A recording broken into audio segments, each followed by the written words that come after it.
But Jalen Rose, I'm disappointed in you. I'm disappointed in you, my brother. 10 years we've been doing this show, and you've never been more wrong as you are about the Nets-Bucks series. You picked the Bucks. I picked the Nets. Game 1, James Harden, he goes off in the first minute, and the Bucks still have no answer because they are balling like KD and Kyrie. Jalen Rose, I'm predicting that tomorrow on the show, you will change your pick after the Bucks are down 0-2. What do they need to change after getting beat by the Nets in Game 1? See, in watching Kyrie dazzle with the Cavs and win his championship and watching KD do the exact same thing, you know, I don't know if I just am so much rooting for Giannis that I want to see him advance and be happy in Milwaukee and possibly win a championship there for a long time. But here's what got to happen. He need to play more minutes in the playoffs. Yeah. The numbers that you see Giannis getting, in particular the points in the paint, he could have got another 6 to 10 points if he just played more minutes.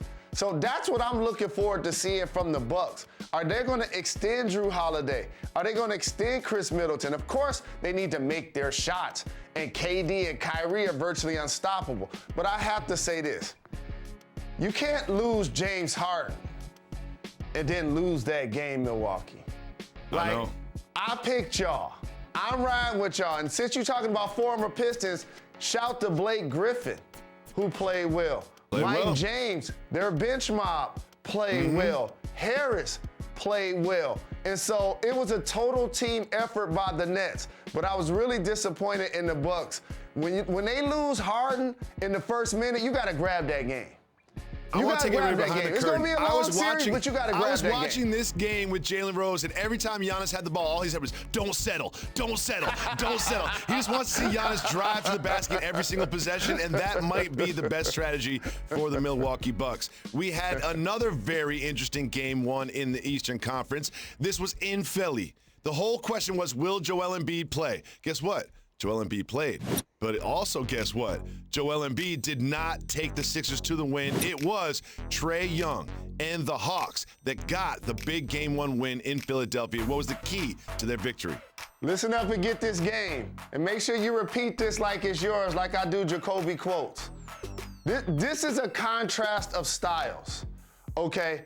The Philadelphia Sixers are the only team that their two best players don't primarily shoot the three.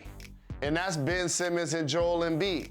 Good point. Well, it's just the opposite for the Hawks because their best player is a four-level scorer in Trae Young that can shoot from the logo like Steph Curry and Dame Lillard.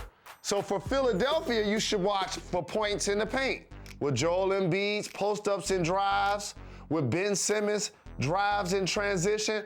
But for the Hawks, I want you to watch their pick and rolls.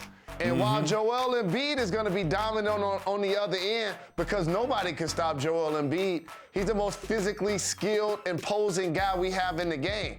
And based on that, how can we make him work?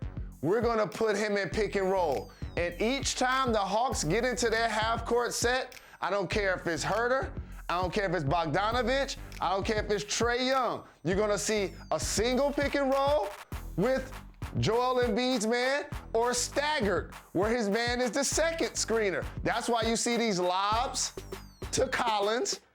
You saw Trae Young getting a chance to do his runner and floater and turn the corner, but also get himself going at the beginning of the game. So it's going to be a contrast of styles. It's going to be interesting to see if they choose to start Thibault at the beginning of the game versus letting him get going like he did against Danny Green.